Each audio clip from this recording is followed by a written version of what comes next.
Noel Nation, welcome to another episode of the Renegade Rundown on this drenched afternoon here in the middle of November. Counting down the days to Turkey Day, and Florida State is in the news again, as always, not for good reasons currently, as we have a mass exodus from the recruiting class. A large part of that heading east on I-10, traffic jam. That thing's blocked off. You can hardly get east of Tallahassee on I-10. There's so many FSU recruits headed to Gainesville. We're going to talk about that right off the jump. That's what everybody's talking about online and things like that. You've got a guy named Skip Long that was at practice today. Everybody made a big deal about that, as if like, okay, this guy's here, so he must be who he's considering for the coordinator type thing. People kind of drawing conclusions. I get it. It's that time of the year. There isn't anything good to talk about. I think this is probably the worst time to bye week in the history of bye weeks to have us off for 14 days for people to just kind of stew on everything. Mike Norvell went on RG3 show. A lot of more of the same. He seems to be in high spirits, somewhat kind of inspired to get things fixed moving forward. But we're going to talk about how that happens and what all these decommitments mean going forward. Tramell Jones Jr., somebody who had long been courted by Florida, but FSU had a stranglehold on him. He was going to be their quarterback somewhere between 1-2 and 1-3 and 1-9. That evaporated. Billy Napier gets things together. They're like 500. They're not great or anything, but Florida, they got DJ Lagway. They've got a bunch of young front seven players and offensive linemen, things like that. They're building towards. All of a sudden, Napier gets his extension, and Florida's kind of on the rise. And hey, they're not going to go out and steal a bunch of players from Alabama or Texas, get any of these top 20 guys that are uncommitted. Really, I don't think either. But this is something that Florida State over the past 2 decades has done to Florida and Miami in the different times, whether it was Jimbo Fisher, Mike Norvell the last couple of years, to where, oh, you suck? Okay, so all these guys, it's Florida, and we laughed about this all last year. Oh, you want an FSU UF battle? I'll take that all day, because at the end of the day, they suck, and we just went 13-0. Well, the turntables have turned. The 3 coaches that were let go, obviously the 2 coordinators and Ron Dugans. Ron Dugans was let go. Obviously, the product wasn't there on the field, but he had already lost his 3 blue chip recruits. One of the big narratives around Alex Atkins was, okay, he's got to show cause.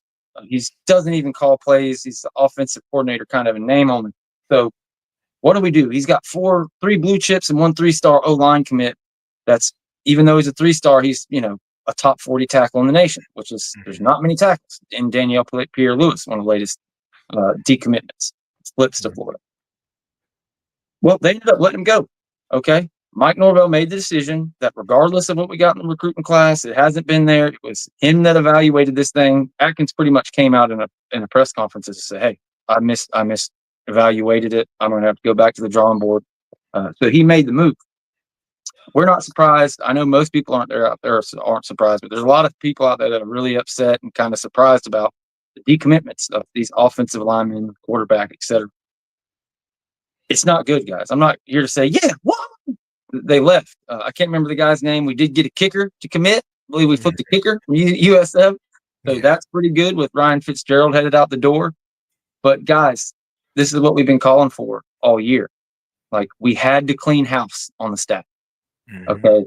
So when you fire your coordinators and you have no idea what assistants are going to be left, what it's going to look like, you just went 1-9. You're not going to keep these guys.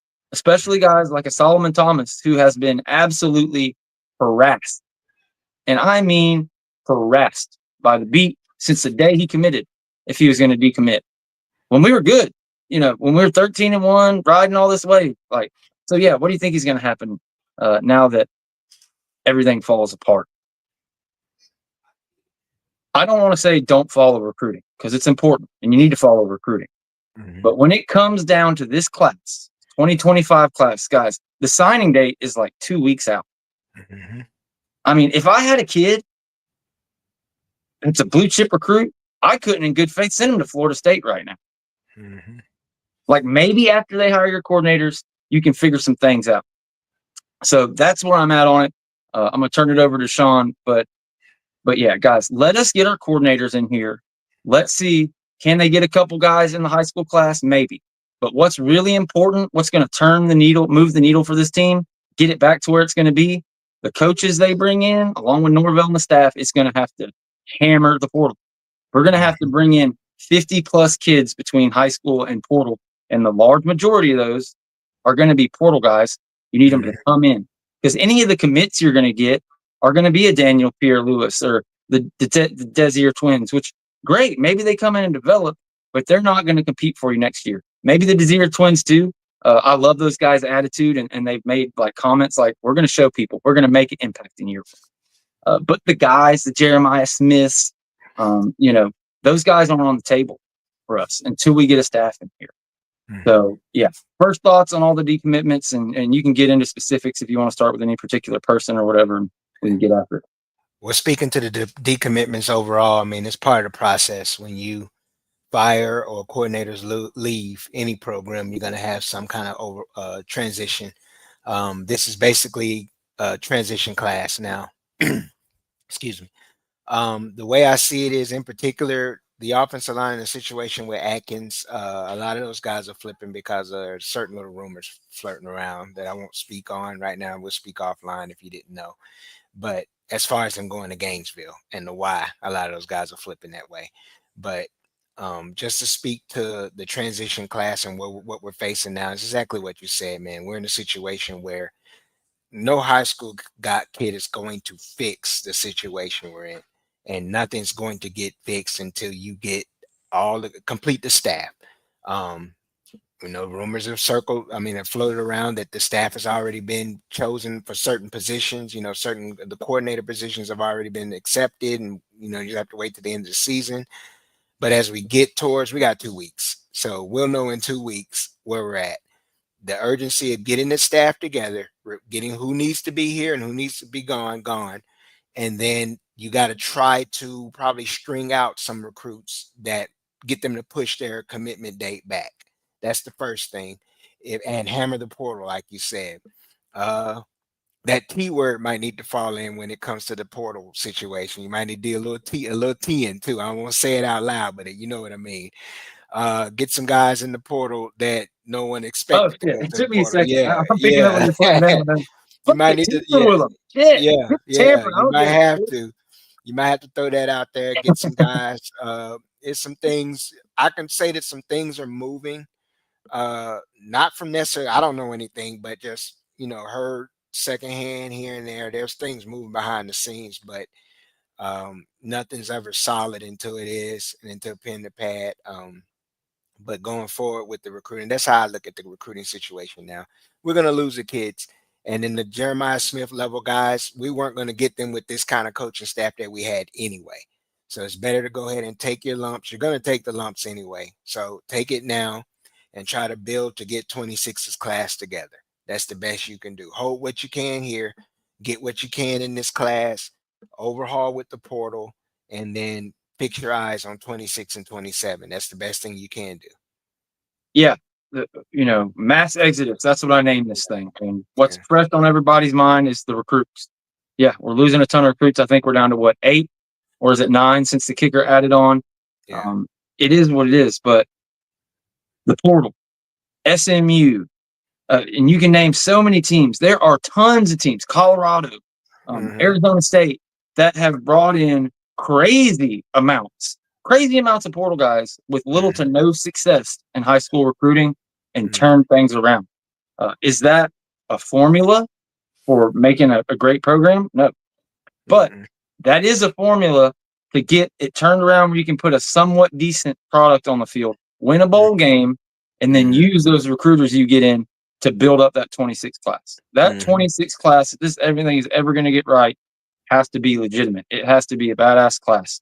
It doesn't necessarily, I don't think it needs to be number one, kind of the point that the conversation we had about Deion Sanders and how he said, he's only going after 10 guys.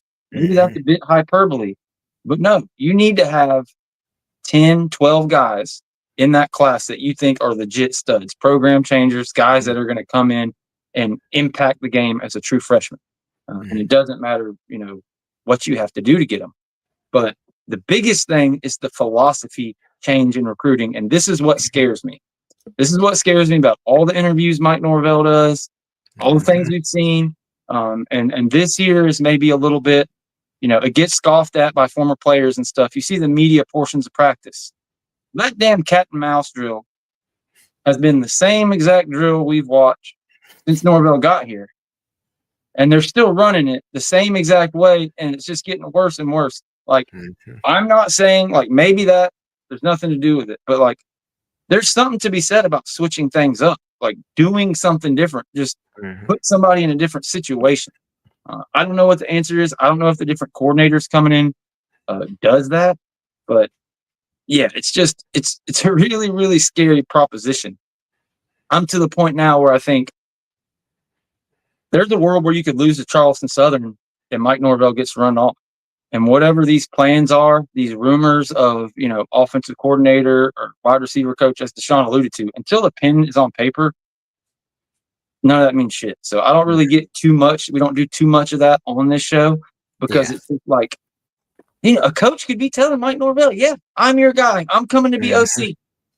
And then Bama fires their OC, and that's it. Yep. We've seen coaches. We saw Manny Diaz take a job, a little head coaching job, and then leave. This has happened tons of times. People take jobs, other things come up.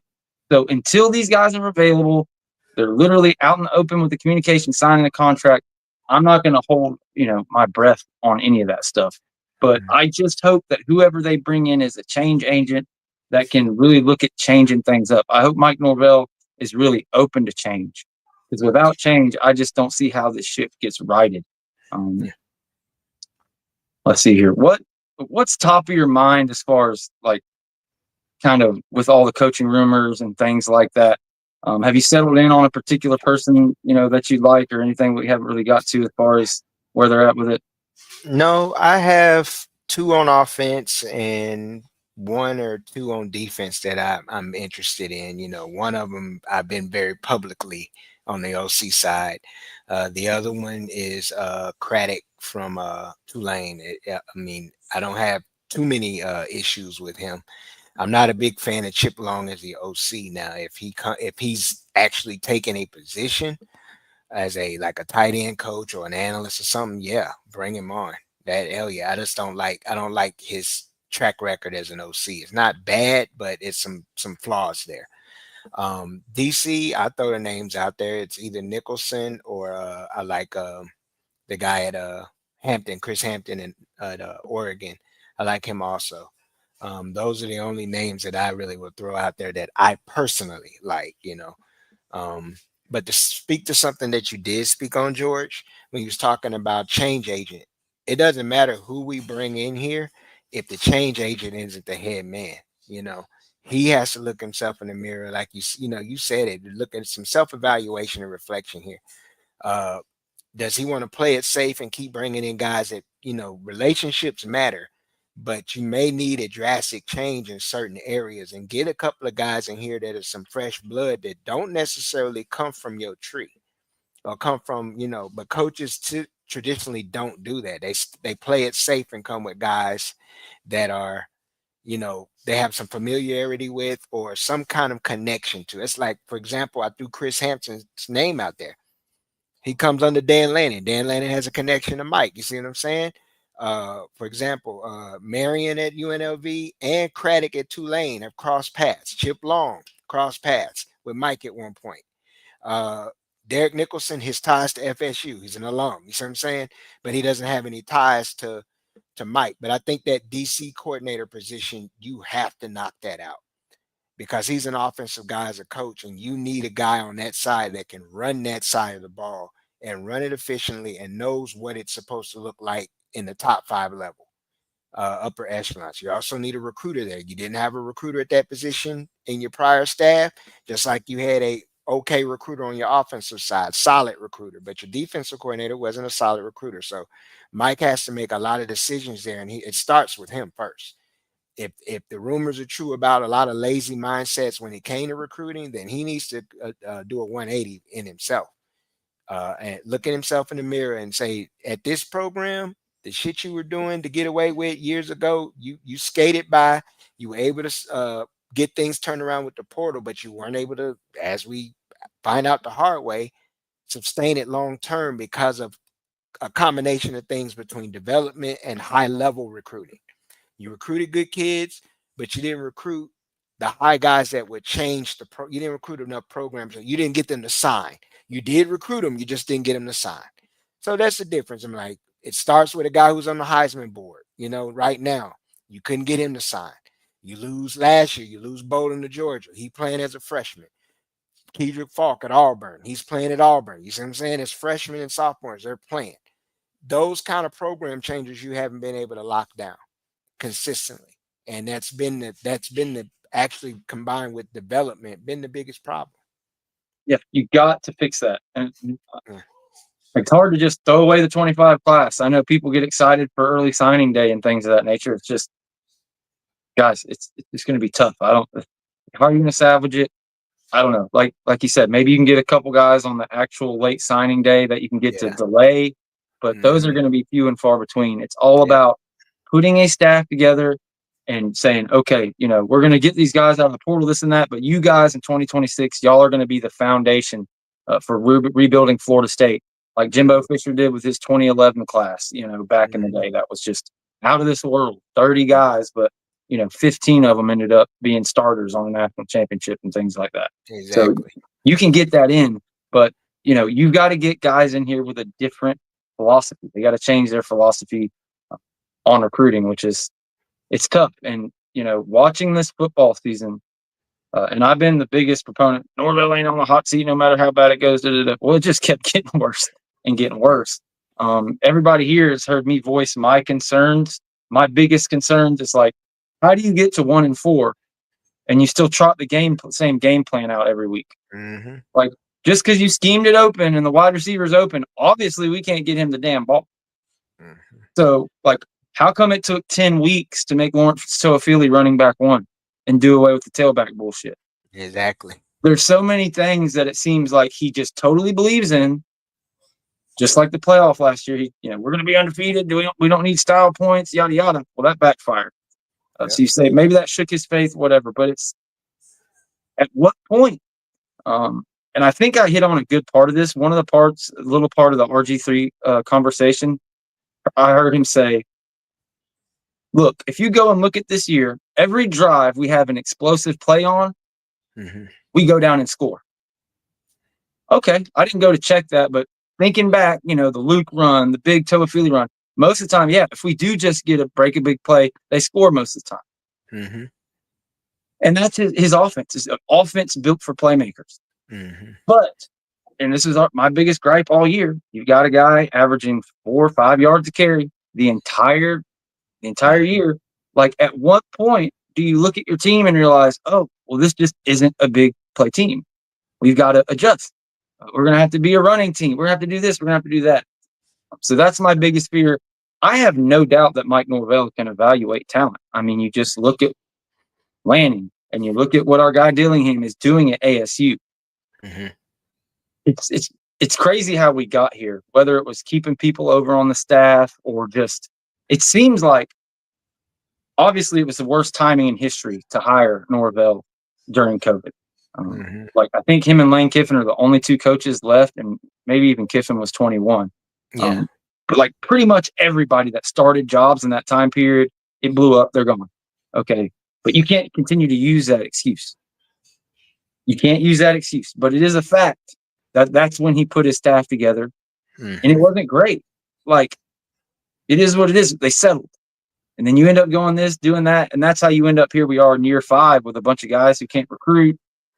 You alluded to rumors of laziness and things of that nature. I won't get into it, but obviously something was wrong. Obviously they weren't begging these kids. They weren't putting every foot forward, or we would have got some of these guys. Yeah. You know, Bobby Bowden would go spend the night at a 5-star's house. Like, he would lock himself in. We ain't letting nobody else in. You gonna sign? None of that type of shit is going on. This whole kind of, you know, respect the logo, respect the thing. We're going to tell you what's wrong and stuff. You know, that's kind of out at this point. But it's tough. You know, we had a bye week. We've got this Charleston Southern game and all this. People want answers. And you're just seeing people drop off. But I would just caution everybody to be like, it sucks, but with change comes change. Yeah. Like we talked about this in the group chat. What offensive line has Alex Atkins evaluated correctly in his time as a coordinator? High school or portal? No. Who has he evaluated? Who has he brought in here and developed? You got to get a guy in here, Bless Harris. You can't get shit out of him. He leaves, and he's one of the top-rated offensive linemen in the country. This is earlier in the year. I haven't followed up in it, but like after the first month, he was rated way higher than any of our offensive linemen. You stretch it to running back. How do you let Rodney walk and the other? Like, there's so many people. How do you let Winston Wright walk? Like, there's all these pieces that we looked at as, it's just this and that. Obviously, let them walk for a reason. We got the most loaded running back. We were sold this, the most loaded defensive line this, senior offensive line this. But it seems like for the first time, and this is something that I really praised this staff for the first 3 or 4 years, everybody that transferred out for the most part didn't do shit. And all the transfers we got in, balled out. Well, this time, all the transfers that left have done damn well. All the people we have brought in ain't done shit. And there's blame to go all the way across on that. But don't let me talk all night. Go ahead. You're good, man. I mean, it's really just the same old, same old. It's just the attitude of it starts with Mike and it starts with the administration and all, man. And I think it's really the philosophy that needs to change. And to be honest with you, we'll see if the philosophy, if there's a lesson learned by the way they hit the portal and by the way they recruit high school. If they don't put emphasis on the trenches first and foremost, then we know they're not serious, and you might as well just get the buyout ready. I mean, I'm being honest. That's just my opinion, but I'm being honest with my opinion because it starts up front. Think about it. Our biggest issues are where we can yell DJU, we can yell the quarterbacks, we can yell receivers dropping balls, but the biggest issues we had are right up the middle. We can't block to run the football, and we give up the most fucking rushing yards. I mean, I'm just being honest. You look right up the middle, right on the edges. Defense and offensive lines are our biggest issue, and development in those areas and personnel. We tried to strike gold by thinking we were going to get some of these portal guys in. We didn't get a lot out of Durjaye this year. Some names are Kelly. We don't know what we got there coming from Colorado State. It's not a Braden Fisk situation. This isn't a Jared Verse situation. It's basically Florida State over this last 3 years. We've been a Ferrari with a fancy rims, the race rims. We had the interior and everything, but deep, when you look up under the hood, the engine was a fucking Volkswagen.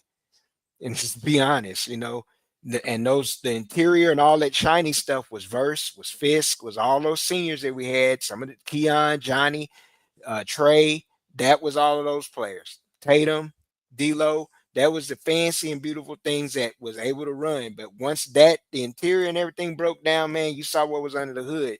We saw what was under the hood in the bowl game last year, and we're seeing it this year. So I just think they really need to take that bitch to the damn garage and get it fixed, man. It's a lot of work.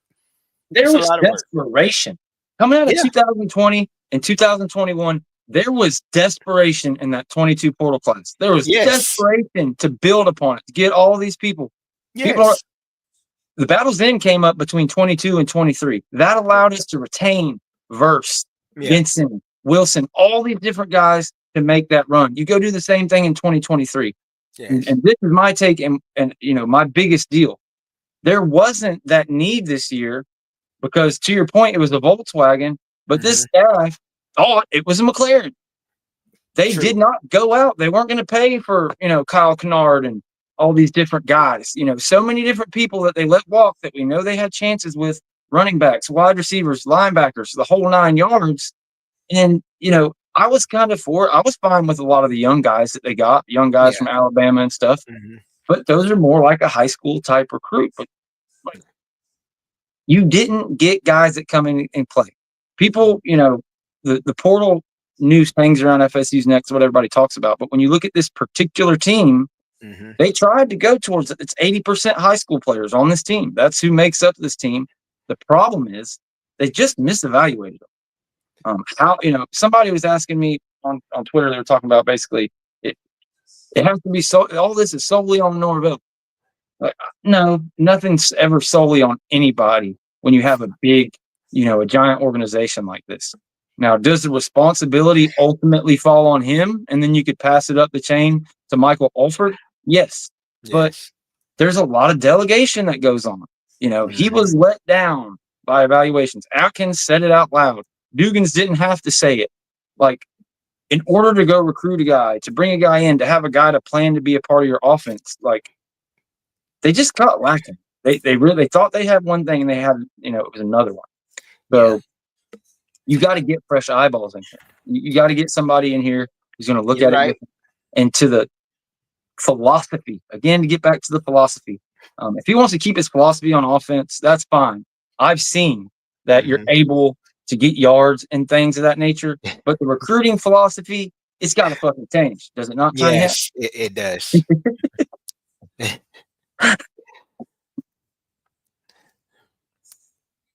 I think you muted, big dog. You muted. I don't think he is. There you go. Yes. The Tiny Hat CEO has returned to the Renegade Rundown. What is going on, everybody? Hey, listen.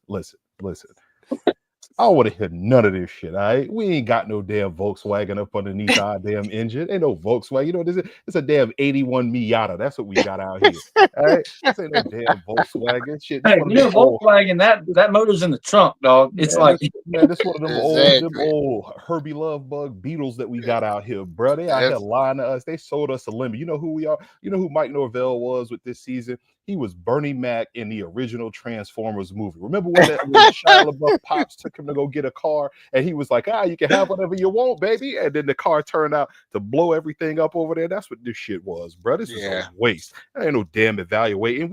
He sold us a whole big ass bag of beans and told us that it was some za in a bag. And now we out there ain't got nothing to share with the squad. We can't even throw in on nothing right now. What the hell are we talking about over here? It was terrible. This was terrible. I'm mad about this. I jumped in here because somebody in the chat was down here making my life hard, talking about something. I hope we don't go get Mr.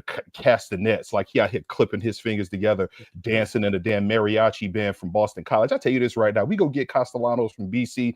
We all need to go ahead and get our pitchforks, go ahead and get our torches. We need to go ahead and walk straight on up there to Doak Campbell Stadium, and we're gonna stand right outside like we members of the Night's Watch, and we ready to go ahead and tell Mike that we finna hit him with these daggers and put him down to let him know his watch has ended. We gonna go ahead and light his ass up. He ain't getting no red priestess to come and bring his ass back to life, because I'm making sure. Right in the gut every single time. He gonna look like Jon Snow out here, as ice cold as his body will be, laid out right in the middle, 50-yard line. And two, Tiny Hat. You goddamn right, it was me, Mike. I shanked your ass, and I'm gonna do it again. Go get Castellanos you want to. It's gonna be a problem, a big ass problem. They don't want none of this with me out here. But anyway, I had to get that rant off real quick. How y'all boys doing? What's going on? Doing good, Tiny. We hanging in here. We hanging in here. Somebody just asked where Jen is in the chat. She had a family medical emergency. She just texted me. I haven't been able to check it because I'm literally streaming off my phone, but hoping she may be able to catch us in here for the last few minutes. But if not, prayers out to her and her family. Unnamed person there. That everything is okay there. But she's with us. Just it's been crazy for everybody, y'all. The reason we didn't have a show Friday is because I had a vet emergency with my litter of puppies. Had to put one of them in the vet and had to take care of the other three, like bottle feed, take care of them 24/7 at the house. We got past that. My baby girl Urza, she's good. Cowboy, he's good. We ended up losing one, so it was tough stuff. But it's not just FSU football. It seems like just tough stuff for everybody around there. Ready for this damn year to get over with. Get coordinators in here, get everybody healthy. It's a tough one. You brought up Castellanos. I have a bit of a, and y'all can cuss me out. Y'all can go back and forth. I'll let y'all get on it. But the one thing I would say about Castellanos, like, don't get me wrong, I don't think he's plug and play. I think if you get him, you have to look at possibly somebody else. But I could see him, especially if you get my Deshaun's guy from UNLV in here, that he could run that. And just the fact of who his offensive coordinator is. This is the same guy who told Jalen Milroe to play wide receiver. So I don't know. I'm not going to completely cast that off as somebody I wouldn't want being the athlete he is, but could be the centerpiece and like, oh yeah, this is the guy we're going to get to carry us to the playoffs. Yeah, I wouldn't be all in for that either. Exactly. That's the look I have. No, How I'm many not games? sold How on many that. games y'all think we could possibly win next year? Oh man, that schedule. And do you think the offensive line is going to be good? Nope. No. Offensive line is going to be a sieve. Offensive line is going to be pure and utter ass bouncing on camera like it is right now. But Who are hold the on, other hold on. running quarterbacks you could go get that could facilitate and run around behind that shit? Is kind of what I'm getting at. Listen, Yeah, I get what you're saying. I know I get it too, but I mean, hell, we got us a running quarterback right now. Just go ahead and let Luke Bomass get out there and run around. He can get bust every once in a while, and he'll be all right. He can run a little bit. He can sling the ball down the field if that's what you want to do. But back to that Castellanos take one more time. Oh man, I I'm see telling you, bro. someone in the chat was saying, like Peter Bower said, we don't need up and comers, we need proven vet coordinators. What proven vet coordinators walking in a situation like this? So your next bet is someone with experience and experience at a P5 level. They may not be coaching P5 right now, but they're coaching, calling plays, and they have experience recruiting and coaching in a P5 system. And you got a few coordinators that do that. You're not going to be able to pick the OC from Ohio State. You're not picking the Alabama OC. It's not happening. But you can get someone who may be coaching at a UNLV, but also coached at Texas, also developed Jordan Addison. That's just him. You got another guy who coached at Arkansas. That's the OC at Tulane. He coached at Arkansas. He has P5 experience. So you got to have somebody that knows what it looks like too. The DC at Oregon, he's at Oregon. He doesn't call all the plays, but he has experience calling defensive plays at a Power 5 program against Power 5 competition. And he knows what it's supposed to look like. Hey, listen, you with it, but this is the problem with our fan base right now, and this is what's really been pissing me off more than anything, is that we really are sitting here acting like we finna go pluck. I was making a joke when I said it, but they really think we finna go get Bill Belichick to call this defense over here. Like, bro, you are not at that level right now. You really think you finna go snatch the wide receivers coach from Ohio State? If that dude, if Hartline was like, hey, I'm gonna evaluate what I'm doing right now with what is on this staff, or going to rebuild a room in Tallahassee, what you think he finna do? Any high level, top level DC, I can either stay where I am now and be in place, or I can go and rebuild the defense with what we saw on the field at Florida State. What you think you finna do? If you have a high level OC, you not finna go out here and get this. I'm telling you, we not getting Lincoln Riley. All right. I was joking about it when I was saying it. Look. Saban is not finna be our DB's coach, people. It's not happening. All right. What we're gonna do is we're gonna see Mike go out here and get some up and coming guys, or he's going to get a retread that you may or may not know. And I'll be okay with them if they can come in here with a scheme that will be able to work with the players that we have on staff. If they can go out and recruit, and we can Butch Davis their ass, let them stock the cupboard, and then go get the next motherfucker to come in here and put the icing on the cake out here, baby. Who was it? Who was it in the NFL? What do I call his ass? The brother that looked just like Adam Silver from Tony Dungy. Tony Dungy stocked the cupboard at Tampa Bay. And had that team. And they were like, hey, bro, thank you. And then they went and got Gruden to come in with that offense. Tony Dungy built that defense from the ground up. It was all worldly. Nobody could do anything against that defense. And they were like, hey, bro, thank you for your service. Chris Brown hands, the ones that we put on Rihanna. Get them up out of the paint, and that's what they're going to do out here. All right? They hit him with the deuces, and that's exactly what's going to happen here. We're going to get somebody in here to come and build this thing from the ground up, stock the cupboard, and then we're going to release them back into the wild and bring in the heavy hitters once we can show that turnaround has already happened. That's what's happening. So if it's somebody that's coming in here with the experience at the P5 level, I'll take it. As long as Fuller ain't calling my D. Oh, wait, he gone, right? If we get somebody who coming in here to build the O-line, I'll take it. As long as it ain't Atkins going too. If we can get somebody in here who can coach wide receivers to run routes and catch the damn ball, I'll take it. As long as we don't have Dugans. Oh, he already gone too. So it ain't nothing but up from here, baby. It ain't nothing but up.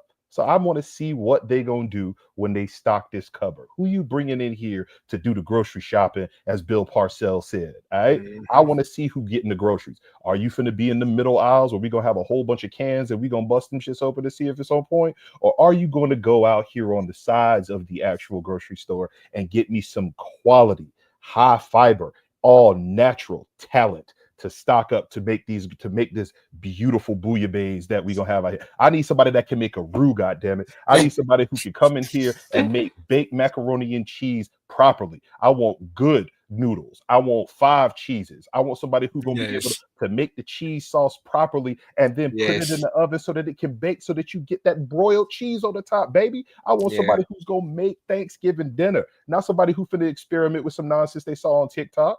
Get your ass out of here. And that's what we had, a whole bunch of people who were experimenting with what they saw on TikTok. Now we getting some down south, good old grandma country cooking motherfucker. That's what I want on my squad. Okay. That's what I want. Use your analogy, yes. But here's what we need, okay? Instead of fucking going to Dollar General and getting the bullshit frozen stuff to try to throw together and fucking feast when we only got 2 weeks till signing day. No, here's what we're going to do. We're going to get our guys in, and they're going to Publix, and they're buying the fucking top pre-made, already cooked fucking turkey, stuffing, all that shit, and it's going to fill our bellies up. We're going to take our nap, and then we're going to start collecting the ingredients. We're going to get a 30-pound fucking turkey. We're going to get the fryer ready with the grease for next Thanksgiving. That way, this time next year, 2026, you're looking at a class you can do something with. If you fail, see ya. You know, Norvell's going to be out. That's in the story.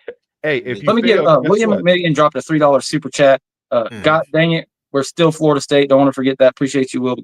Oh, you're right. Hey, you 100% correct. Because guess what? If you fail trying to make this beautiful feast that we need out here, we gonna get you out the kitchen, and we already got the ingredients that's needed to let the real chef get in here and get this work done. So I'm not worried about it, baby. Chef Get Lane, your ass out of here, okay? All right, go get me Emerald like I said. Bam on this motherfucker out here. That's what I want. Wolfgang Puck.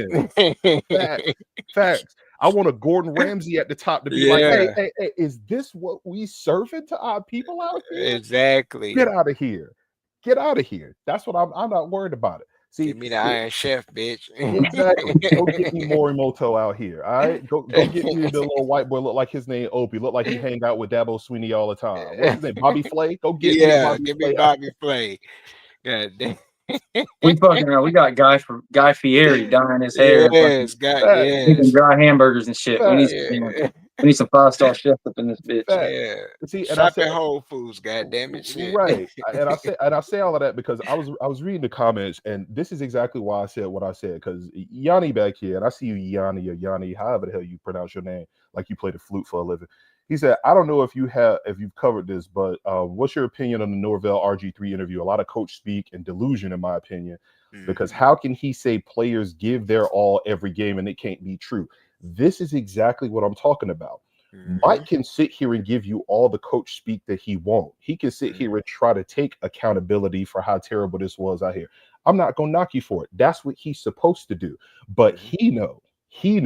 Because if you watch that whole interview, at the end of that interview, when they were talking to him about the passion of the fans, the way the fans are going off this, he was like, I love how passionate they are, and I've had to apologize to, because Mike know that we see bullshit when we see it. No bullshit. Right? That's Mike know that this is a well-fed fan base. We've seen 3 national titles. We've seen multiple ACC titles. We've seen multiple undefeated teams. We've seen we've seen the highest of the highs. We've seen the best Thanksgiving spreads that you're going to put out here. So when you come out here and you feeding me cold cuts when I'm supposed to be having me a full 3-course out here, nah, bro. Listen, this is a good little lunch. This is a nice little snack, but we here for supper.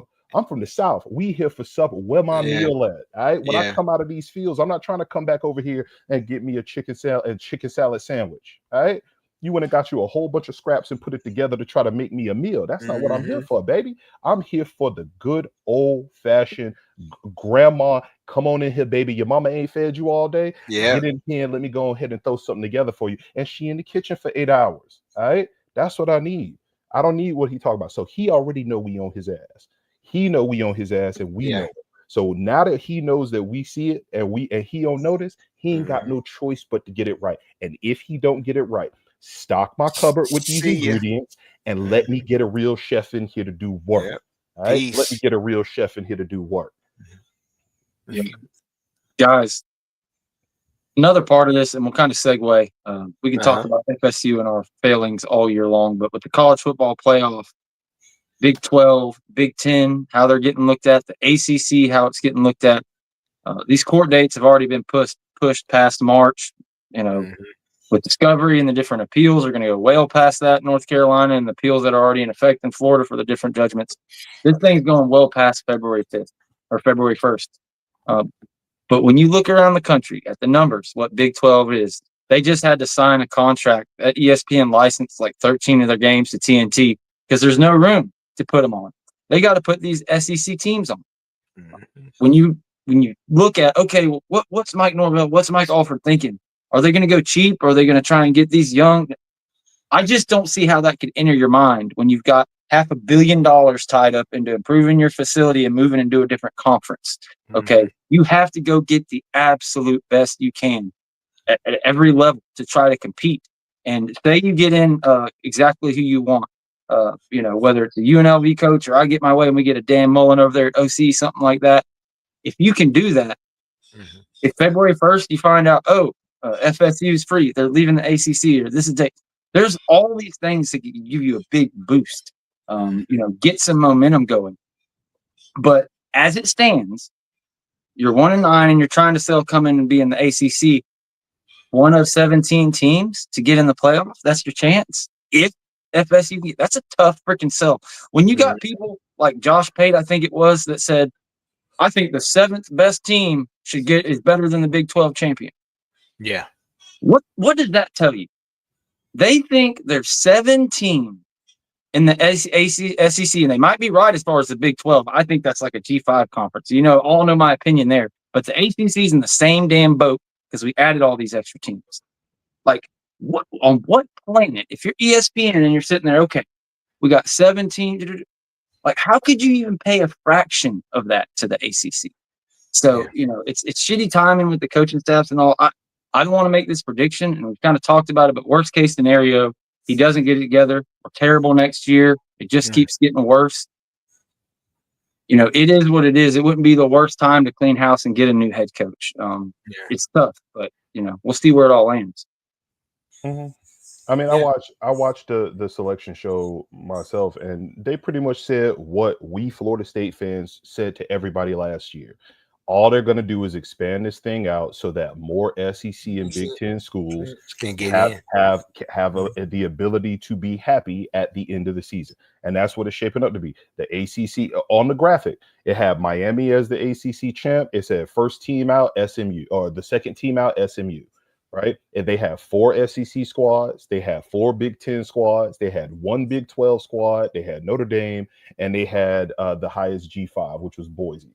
Right? The first 2 teams out was an SEC school, which was Tennessee, and the second best ACC school, which according to their metrics is SMU. This is exactly what we just told y'all. We told everybody this, and this is why Florida State's been trying to get, and Clemson have been trying to get out of this conference, because no matter what happens, they only value one spot coming out of this. It was generally Clemson or Florida State. Both of us are down this year. So whoever wins the conference, that's the one spot you get, unless the other team is undefeated and the one loss that they got comes in the ACC title game. And the rest of those conferences, their lower or their mid-tier is bad. That's the only way the ACC is getting more than one spot in this thing. We see how they do in the Big 12 right now. They got BYU as the 5th best team, with Boise getting a buy ahead of them. And that's if BYU win the whole thing. And now the whole debate is, well, what if Colorado wins? Are you going to make Colorado the 4 and whatever else it is? So they are clearly telling you this is about 4 schools from the Big 10, 4 schools from the SEC, 1 ACC. Isn't it funny? That's what the proposal they had. That's the proposal they had for like 26 was 4 and 4, and now all of a sudden, magically, every week, that's what it shapes out to be. Yep. And they're going to ESPN talking heads slurping right there at the trough, like we said they were. Oh, we have contracts with the ACC too. What about our contracts with this and that? It don't matter. You can have contracts with whoever you want, but if you're out here doing all of the heavy lifting, all of the PR, all of the carrying the water for that one conference that you have the contract with, the other one is just there as filler. It's just there as filler. That's all it is. The ACC is nothing more than filler space for ESPN, while the SEC is their premier brand. That's what it is. It's like Coca-Cola and Sierra Mist out here, or Sprite and Sierra Mist, right? That's what it is.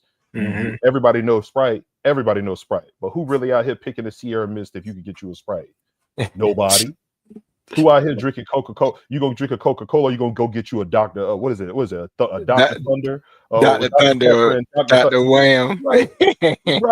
Now I'm from the hood, so you can hand me a nice little peach soda, a country mist check out there all day. I'll take it. Yeah. But if you try to give me an ice cold Sprite or an ice cold Dr. Pepper out here, I'm gonna take one of them every time, and that's what this is. This is nothing more than a feeder system. That's all it is. All it is. It's the only conference in the country that provides value to its member institutions outside of the paycheck is the SEC. Even the Big Ten, it's just about the 4 or 5 brands at the top. You compare Indiana and Texas and the way they get talked about, it's insanity. They got the same damn resume. Like, they're both like 5 spots between the strength of schedule. It's like, what's the difference? The difference is the brand. You know, it's all about brands. If you're in the ACC, it's about what brand you have. If you're in the Big 12, it's about what brand you have. If you're in anywhere, if you're an independent, it's about your brand. But if you're FSU, if you're Clemson, if you're Miami, there's zero reason. There's nothing the ACC adds. If Miami, FSU, Clemson, any of these teams are independents in the Mountain West Conference, anything like that, they would have a massively easier schedule, but they would get the same exact credit for these strength schedules. I don't agree with Tom Fornelli a ton. He's really into that Big Ten thing and always beating the drum for that. But he said something that I agreed with 100%. You know, they use these strength of records and strength of schedules to like really hammer the home how much the bottom of the half of the SEC is. But the difference between Georgia Tech and Vanderbilt and, you know, Arkansas and these teams, that strength of schedule difference, whatever it is, 20, 30 spots from like 30 to 70, that's the difference in like a 5-17 and a 7-5 team. Like there's still it's not that big of a difference, and these teams can lose. Like how Vanderbilt is seen as, oh, well, they fucking lost to Georgia State. Okay, and Notre Dame, that's the biggest one. You know, they're independent. They've got a shittier schedule than anybody in the ACC.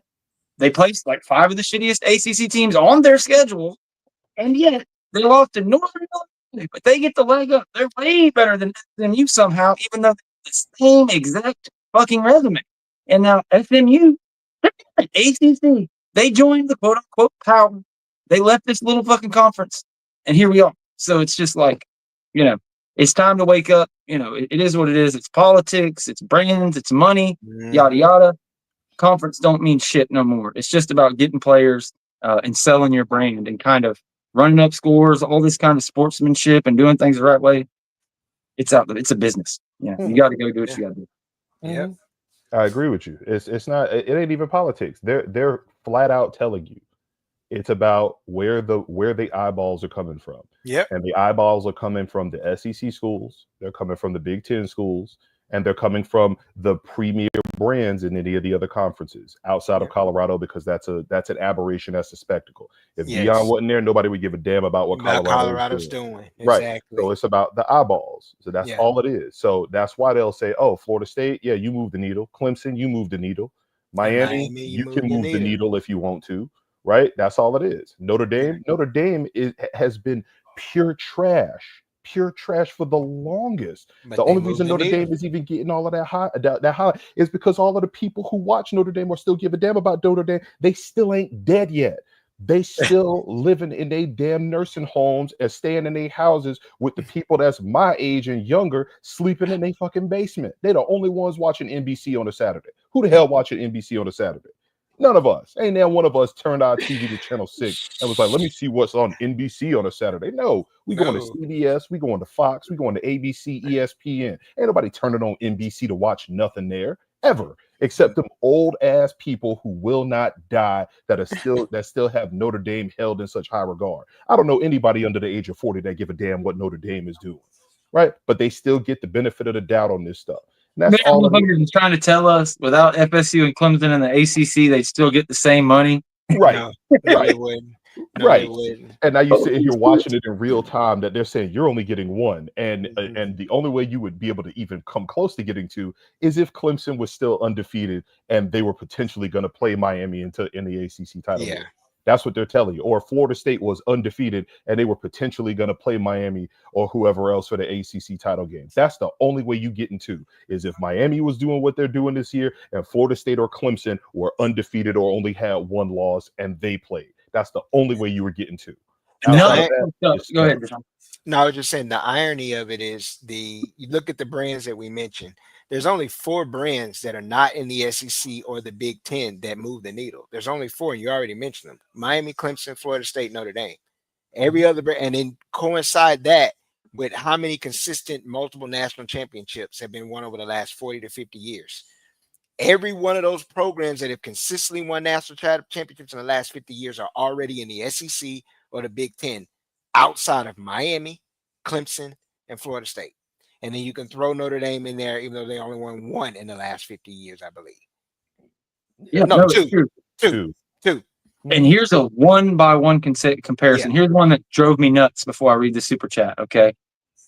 Pate and his conversation with Cannell, pretty good. They're going back and forth, but he starts talking about Georgia's resume.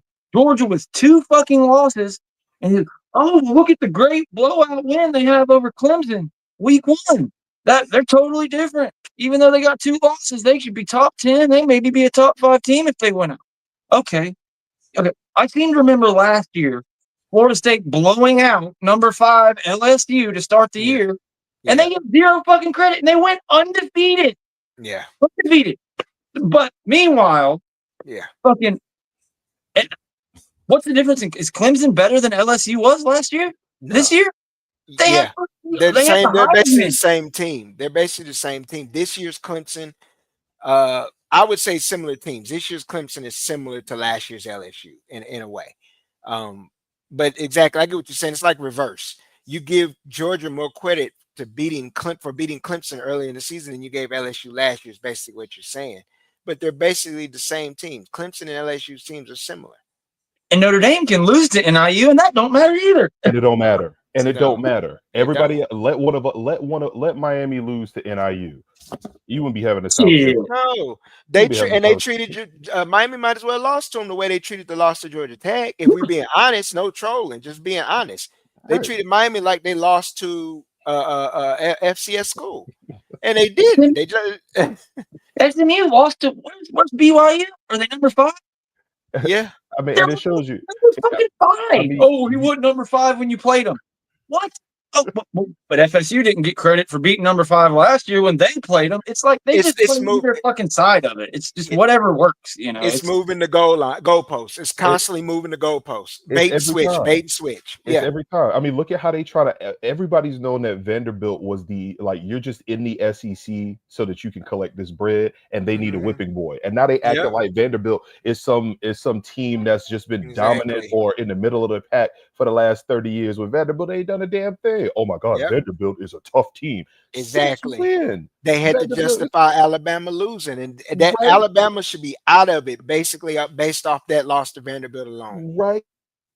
Georgia Tech shows up and plays a good game. They're terrible. They are what their record says. You're only what your record says in every conference with the SEC. Colton Silcock comes with a $5 super chat. Overall, ACC overall historically is not that good.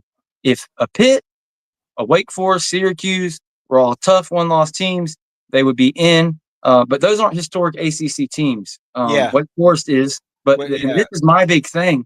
And why we were so fucking pissed and we saw this coming when they added 3 more teams to the ACC. If the ACC was what it was in 2010, if you had whatever it was, 10, 12 teams with the FSU, Clemson, Louisville, Miami, Georgia Tech, yada yada, then that would be a legitimate. You'd have a lot better chance. You got 1-12, and you've got better strength of schedule because it's closer to a round robin. But now here we are with fucking 17 fucking teams. Go ahead, Deshaun. I know you're. No, because this person Colton wants to touch on the historically. Well, let's go measure up the ACC versus the Big Ten. How many national championships has Big Ten won in the last 30 years? You got 2 from Michigan and 2 from Ohio State, right? Right? Florida State's won 3 in that same time. Clemson's won how many in that same time? And then we can throw in Georgia Tech's in 1990. What are we doing? What are we doing? If you want to talk about historically. Historically. That's where the propaganda became. It's like, the Big Ten outside of Michigan and Ohio State. 11 years, you've got 3 national titles in the ACC. 1 in the Big 2 in the Big Ten since Michigan won it this last year. But it's like, what's the bottom of the Big Ten? It's the ACC, and they, the big thing is they added Oregon and Washington, and they added brands, and that's the difference. Exactly. They added markets, basically. That's what this is about. It's markets. Rutgers gets you the New York market. You got USC. Well, USC's a grandfather, but let's talk about the bottom. You got the Baltimore, DC, Maryland with Maryland. You got the New York market with Rutgers. You got the Chicago market with Illinois and Northwestern. You get what I'm saying? It's about markets and brands in those conferences. But if you want, like I said, if you want to pit it up, every team in the Big Ten and in the last 30 years, let's start from 1990 to now. How many national championships has the Big Ten won? We can go through the 80s because the Big Ten didn't win any in the 80s. They didn't win, but what? 1 in the 90s, 97. I think in the 80s they won that one with Penn State, but was Penn State they went independent. Can't count it. See? So even when they went independent. Nope. Exactly. The Big 12 had them where you had Oklahoma, you had if that was the case, the ACC would have 10. Yeah, right. But yet Clemson won 1 in 81 in that same span. Georgia Tech won 1 in 90. Florida State 93, 99, and then 2013. Miami won 5 in that time, but they won in the ACC though. Yes, they were in the Big East, right? And they were in the Big East. Oh, they were independent. Something about the geography and the brands. Yes. This is something I've been saying for years, and ever since the first day we started this podcast. All the SEC bias and stuff. It's not about the SEC conference. It's just about the Southeast in general for football. The brands in the Southeast compete at the highest level. They have the best, access to TV, fans, recruits, all that shit. So it just so happens, and I think the problem here and why FSU, Clemson, Miami take such hits is because the SEC has that market locked down outside of these one-offs, and the rest of the ACC fucking hates it. So everybody within the conference, including the people that run it, hate FSU and Clemson snobbery and their ability to get these. They wish all these other teams could do it. So not trying to go ramble on this all night, but no, you're right, George. You're right. Because Clemson, Miami, and Florida State are the only Southeastern powers that are not in that conference that have won multiple national championships without having to kiss the SEC's ass. That's the problem. So much so that the SEC even actively blocked them from even getting in there. You saw how they did Miami when they had Florida. When Florida had Miami on the schedule, they were like, nope, we're going to hide behind the shield. You see how they did Florida State when they were actively trying to get Florida State to join, and Bobby and the rest of them were like, nope, we'll stay right over here. Yeah, that's what it is. So they can hide behind it all they want. But I was just looking at the numbers. I'm glad you brought up historically, because prior to 2002, when Ohio State won that title against Miami, they hadn't won a national title since 1968. Jesus H. Since 68. So from Michigan State. From 68 to 02, that was the drought that Ohio State had, winning national titles. Right? Look at Michigan. You could do the same thing. Michigan got that title in 23. Michigan, when was split a half when in 97? They had a half a title. Nebraska, right? With Nebraska, but we ain't counting that. We talking outright. Michigan didn't win an outright title since World War II, right? What was it? 48. Yeah, after World War II, Korean War. Basically. So when we sit here talking about the historical legacy of the Big Ten, you realistically are talking about stuff that happened when my mama was 4 and 5 years old back in the 70s. Yes. Right? They didn't do anything through the 80s. They didn't do anything through the 90s or the early. And it wasn't until 02 when Ohio State got them off the snide. Yeah. So I don't want to hear nothing about historical anything. Yeah. Because all of that was flipped upside down when the population boom happened down here in Florida, and Florida State, Miami, and Florida started to take off, and we've been dominating the game ever since then. So if this is how y'all really want to play it, the numbers don't lie, baby. The numbers don't lie. And we as Florida State fans have been telling y'all for the longest that we big dogs on the block. And when we open our mouths and we bark, y'all need to listen to what we saying out here. We are the ones that are highlighting all of the hypocrisy out here. We've been doing it for years. Yep. When the BCS was here and the computers were giving all of these SEC schools added weight, we were the ones saying, hey, y'all are overrating these teams before the year starts, and you're using flawed numbers to boost circular logic. Circular logic. I am therefore I was. It's like, right. They're We number were saying 5. this for the longest. And so even though they lost 3 games, we'll just make them 25. Right. Yeah. And everybody looked at us like, oh, no, you're just mad. The SEC dominance. I'm like, get rid of the preseason rankings and let's let the computers see what it looks like without the starting off point of y'all already being on third base before we have to get back to home.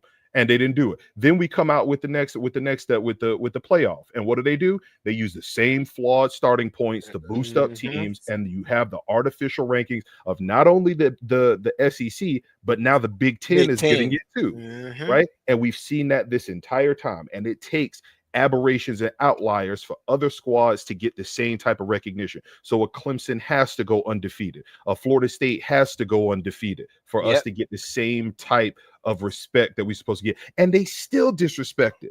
I mean, go back to 2013. We were supposed to get blown out. We don't belong in the same field with Auburn. Alabama would have got in. We lost. Right. They say here, oh, you barely beat an Auburn team. I'm like, I'm sorry. You talking about the same Auburn team that had to have 2 miracles to even get in the game? That's what we talking about? Yeah. You talking about a Clemson team that dominated everybody. Oh, they had to struggle against it. They still won the game, right? Yeah. So we have to go above and beyond to get the same level of recognition. Well, they can be less than average. They get to be less than average. Right. But we all watched Clemson go toe to toe and almost lose to Syracuse and then go blow out fucking Alabama. But meanwhile, Vanderbilt can lose to Alcorn fucking State, and it's not a black eye on Alabama when they turn around and lose to Vanderbilt. Right.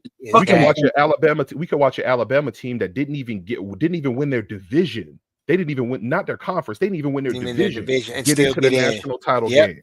But you want to sit here and tell us that there's no bias? Yeah. Get out of here. How many second chances did they get?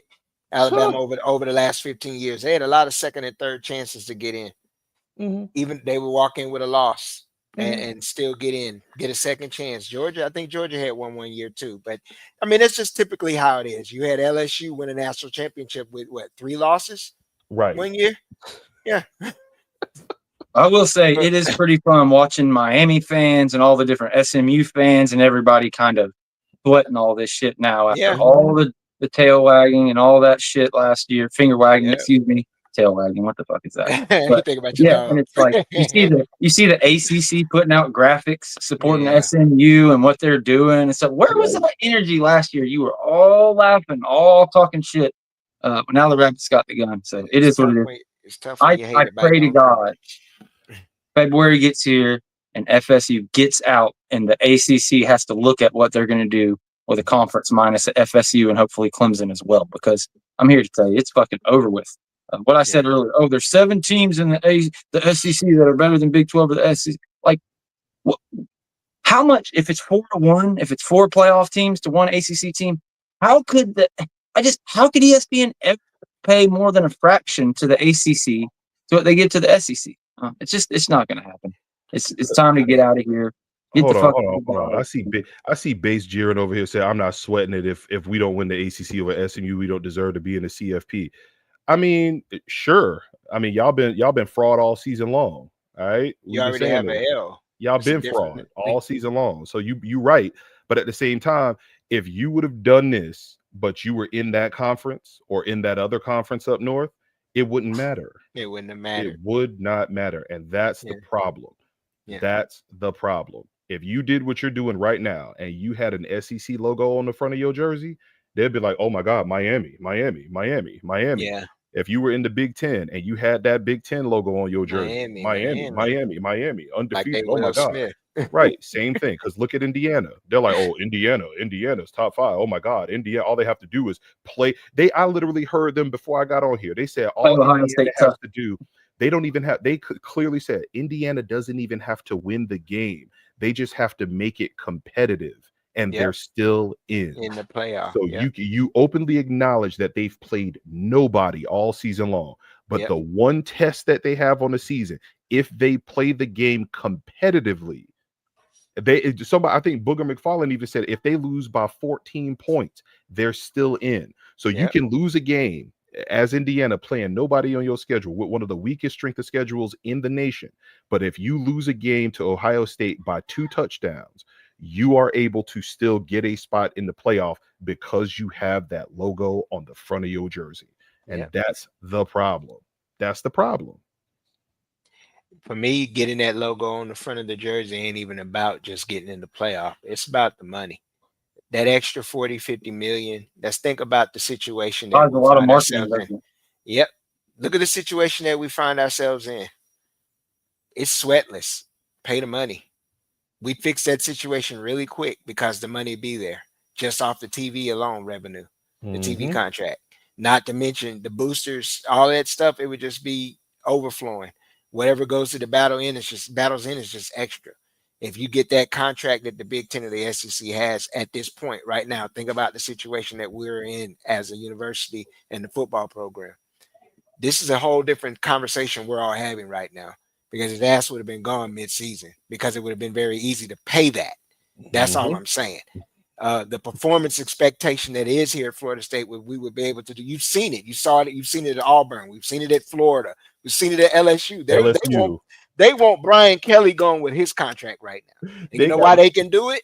Because the money they stole from a hospital and the extra money they get from TV contracts, they can sit there and say, fuck it, get him out. Even though they owe him what? 40, 50 million on a buyout. I believe it's damn near 62. But they don't care. That's the difference. They like, well, shit, we'll just go steal it from this hedge fund. That way we don't have to touch our TV pot. And we keep that right there and we say that for the next group. But that's the difference with being in the ACC and being in those other 2 conferences. The money cap is higher. And for programs like Clemson, Florida State, and yet Miami in the conference, those kind of power moves can be made. That's all I'm saying. Tiny head. As soon as Deshaun got through talking, I was about to say, William Green, who the fuck is your team? Right here every show, and I keep thinking you're an FSU fan, but you say shit like this, dude. FSU is 1-9. There's 300 something people in here listening to this conversation. We're still, when you look up the TV, it's all Clemson, FSU, and Miami. FSU has, I think, 5 games in the top 10 of viewership this year. And we asked. Like, so what if we were 9-1, man? It is what it is. Whether you hate it, you love it, yada yada. There's no fucking arguing it. There's no arguing it. There's just cold, hard data out there. FSU moves the fucking needle. Okay, there's no arguing it, dude. And listen, we appreciate you always joining the show. Listen, William Green, you can keep talking, but the graphic was out there. Just looking at total viewership this year with a 1-9 Florida State team, we would be 4th in the SEC in terms of viewership, and we would be 3rd in the Big Ten in terms of viewership. And we're 1-9, sir. So when you say that we're not wanted, what I say is your mama didn't want you. She didn't want you. But your pop pull-out game was wild. All right, I'm gonna need you to get it better than that. Better one for you, Tiny. Your dad and his best friend flipped a coin, and I guess your dad got tails. That's what happened. Lord have mercy. Lord have mercy. We need to get out of this bullshit conference. It is what it is. Hopefully, this whole thing started in that my hopes are they're hiring this coaching staff with a forward-looking eye of, okay, we're going to get out of here. We're going to build something for the future. We're going all out. Maybe not, but all I know is we need a conference that spends marketing dollars on X and on Facebook instead of fucking Blue Sky and what other bullshit. Like, we need marketing. It is what it is in this time. I don't know if there's anything else we can get into. Like an hour and 10 minutes. It's been a lot of fun. I'm not trying to shut it off. Either one of y'all can take off, but I don't have I'm struggling. I don't think I have anything we haven't quite hit yet. No. Hey, Got the it. only thing I know out here is I'm telling y'all boys, I'm telling you, I said this before. Don't be upset when you see who we get for OC, when you see who we get for DC, when you see who we get for wide receivers coach. It's not gonna be the names that you think we getting. But if there are some big dogs that can come in here and recruit, let's do just like I said. Allow them to get the groceries so that we can get the actual chef in here to prepare the meal. Prepare yourselves next year for it to be bad. Not this bad, but it ain't going to be what it was last year. Prepare yourselves for things to make significant changes in 26. All right. 25, they've already told you. They've punted on 25 already. All right. They've punted on 25. 26 is Mike's put up or shut up year if they are hanging on to him after the season that they just punted on for next year, right? Yeah. So do not be shocked. Do not be shocked if you see them. What I'm telling you they've done. I'm telling you this, and this is just me saying it. They have kicked the can down the road. Yeah. They given Mike a chance to fix this so that they can say to all of the big dog coaches out here, hey, we know he went undefeated. He took us from the depths, and we're giving him a shot to fix it. They're telling this to the big dog coaches that would be looking for places in the upcoming years before these big TV contracts come back up for renewal. When those coaches start to actually shuffle, this is what Florida State is signaling to all of them. Hey, we're giving him a chance. So we are not one of those programs that gets rid of their coach every 2 years. We're not somebody who's not going to give you time to get it fixed. We're not doing any of that. We're somebody who will work with you on this. So they're punting and kicking the can down the road. So do not be surprised if next year you are just getting some recruiters in here to stock the cupboard. And in 26, if Mike is still the guy there, which I think he will be in 26, then that's going to be his put up or shut up year with a nice, big, beautiful stocked cupboard, with a nice, big, beautifully stocked refrigerator, with all types of groceries for the chef to come in and actually prepare the meal to get us to the playoff. That's what's going to happen. The long game. I agree 100%. I think you nailed it. I think everybody is going to be pissed no matter what we tell them about the offensive coordinators and defensive coordinators, because the sport as a whole is in a transition period. They're the big names, they just don't fucking exist. Deion Sanders was the butt of every joke last year. Kenny Dillingham was coming off, back-to-back 3-win years. You name so many different people. It's up and coming times. I have 100% faith, and I saw it from the guys he went after.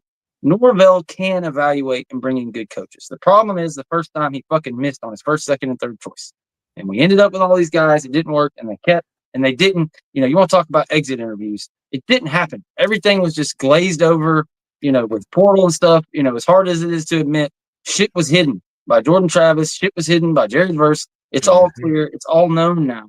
So go out there and just get who you can get. Get the best possible coach you can. So it is what it is. Outside of Brian Kelly getting fired or this head coach getting fired, to me, our only chance of getting a big name that is somebody like that outside of a Dan Mullen would be that. You're just going to have to wait to see who gets fired that didn't make it as a head coach, who's now willing to come in as a coordinator, or a coordinator that gets fired, like maybe Chip Long, if he's your tight ends coach or whatever, something like that, or an analyst, whatever the case may be. So, yeah, I think this was a lot of fun. Y'all kept bringing up points, like great points, both of you guys. Thank you, everybody, for joining us. Sean, let everybody know where they can find you, what you got going on between the Daily Chop and your own podcast, etc. Yes, Double D's, that's Talk Ball Podcast. My partner D's Corner, DSCORNER, and of course Thursdays at noon, the Daily Chop. Chop it up with us. Tiny Hat, what you got going on? I know we didn't have a roast because of the bye week this week. But what you got going on? What you want to let the folks know before we get out of here? Oh, listen. Y'all know where y'all gonna be able to find me. I pull up here randomly on the Renegade Report. G actually, I don't call in no more because G got his second cell phone from the barbershop and he ain't paid the bill, or he ain't get the hookup to get that bill covered. That's why I don't call. But I'll jump in here on there every once in a while. But y'all can catch me every Monday night, 8:30, Renegade Roast, where we are taking down everybody in college football.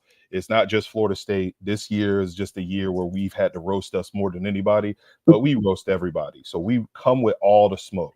The same conversations we have here is the same conversations we have there, except I don't have to be PG and be prepared. Ain't that right, William? Ain't that right, William Green? Hey, tell your mama to run my bath water because I'm going to be over there in a little bit. And there's a little preview of what's going on the rest. Put some bubbling oil in there. I should have to rub my back with that new Teddy on. That new loofah that I can. He said Teddy. Hey, that Teddy on. Lord have mercy. That's the thing now. You ought to hear Tiny Hat sing in the studio before we start the shows, man. He just sing to himself. He sing to that mama all on his own.